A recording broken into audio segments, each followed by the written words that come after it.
హస్తినాపురంలో జన్మించిన సింహాసనానికి అర్హుడైన రాజు కాలేకపోయిన మహామేధావి విదురుడు. విదురుడు సాధారణ మనిషి కాదు, అతడు ధర్మదేవుని అంశం. ఒకప్పుడు మహర్షి మాండవ్యునికి అన్యాయం జరిగితే ఆయన ధర్మదేవునికి శాపమిచ్చాడు, నువ్వు మానవుడిగా జన్మించాలి అని. ఆ శాపమే విదురుడి పుట్టుకకు కారణం. విచిత్రవీర్యుడి మరణం తర్వాత వ్యాసమహర్షి ద్వారా దాసిగర్భంలో జన్మించాడు విదురుడు. రాజవంశంలో పుట్టిన తల్లి దాసి కాబట్టి రాజు అయ్యే హక్కు రాలేదు.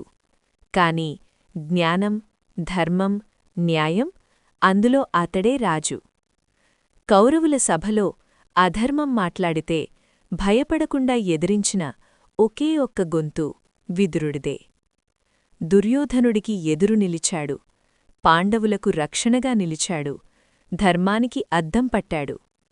అందుకే విదురుడు రాజు కాలేదు, కాని రాజులకే బుద్ధి చెప్పిన మహామంత్రి అయ్యాడు. పుట్టుక మన చేతిలో లేదు, కాని ధర్మంగా జీవించడం మాత్రం మన చేతిలోనే ఉంది.